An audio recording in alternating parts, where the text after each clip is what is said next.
Hello, everyone. This is Catherine Ortiz. I'm the coordinator of the lower level Spanish program in the Department of Modern Languages. My project for blended learning is entitled Online Spanish, Just a Few Grams of Grammar, Please. This was developed in order to help my online students perform better and have more confidence in their online learning. To begin with, I'd like to give you an idea of what students have available when they study Spanish online. First of all, they're provided with a detailed syllabus that has course facts. The idea of the course facts is to guide them through basic questions that we expect that they would have, which are also accompanied by screen captures. You can see here an example of a screen capture that shows them what they would see when they log onto the course online and what each thing means to them in terms of guiding them and being able to use the course successfully. Here's another example of, for example, how the student would take advantage of being able to access video grammar tutorials on Connect, which is their online platform. The other basic advantage of this online course in Spanish is that we pair the course content with Blackboard. So basically it's one-stop shopping for the student. They log on to Blackboard, they click on Connect Online Work, and that opens up any of their chapter folders where all of their online work is contained. They can do everything on Blackboard without having to go to another website.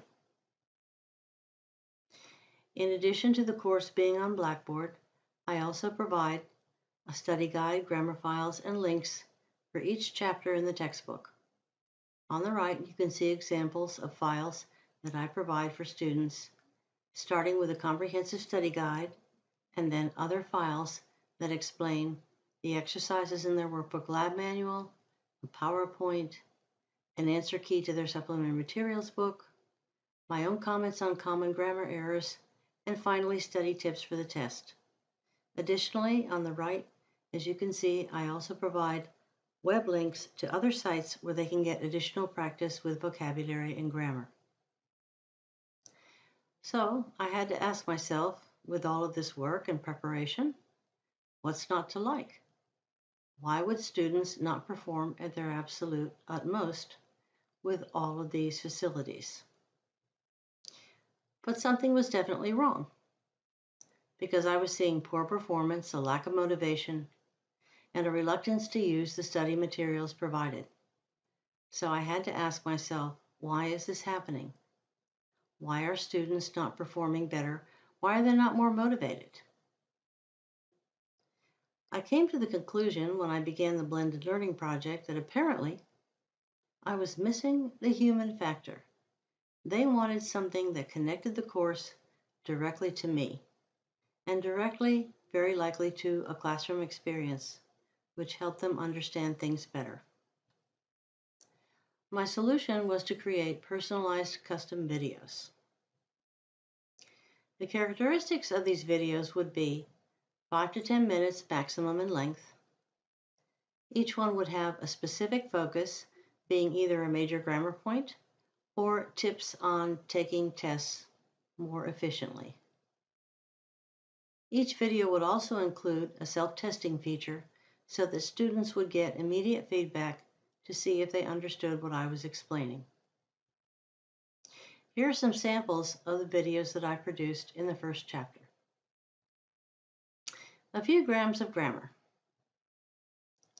In this particular chapter, students learn the basic rules for accent marks in Spanish.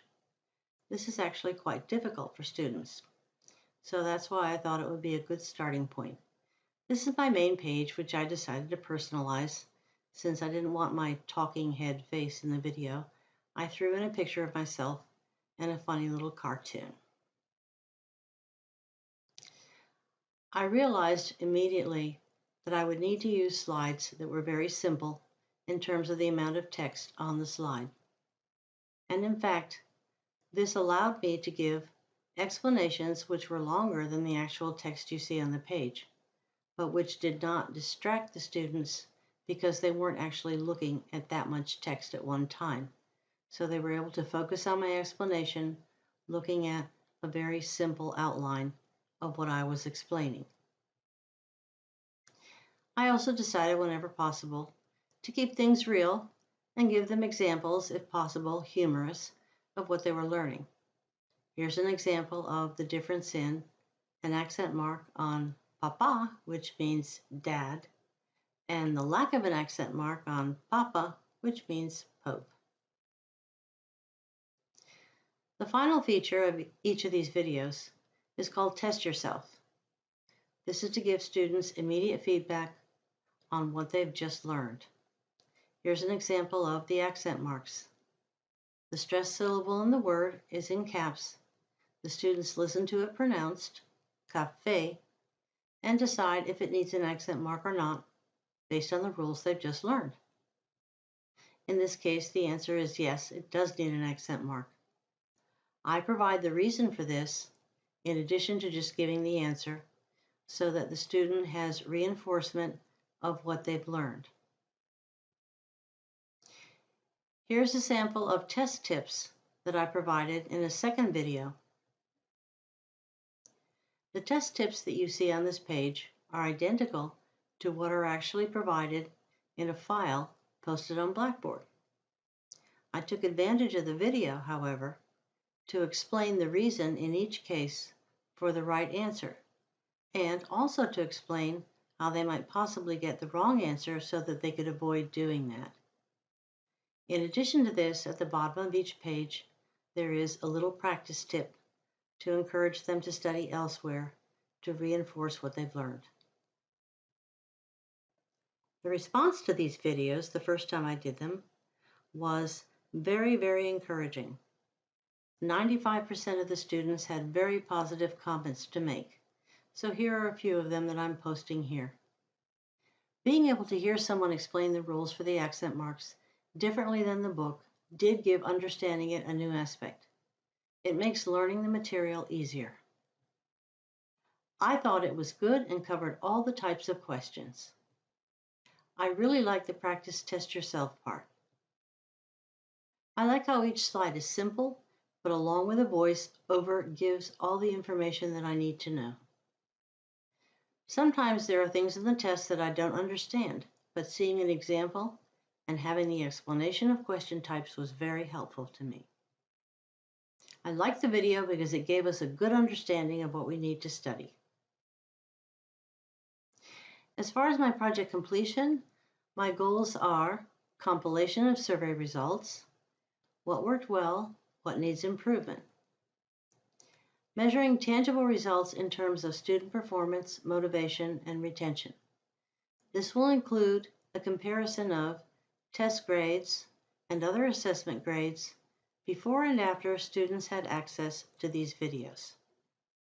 Finally, I would like to go for implementation of custom videos in the online program, training other instructors to produce their own videos so that our online program overall affords students the best possible experience in terms of being successful with their online program.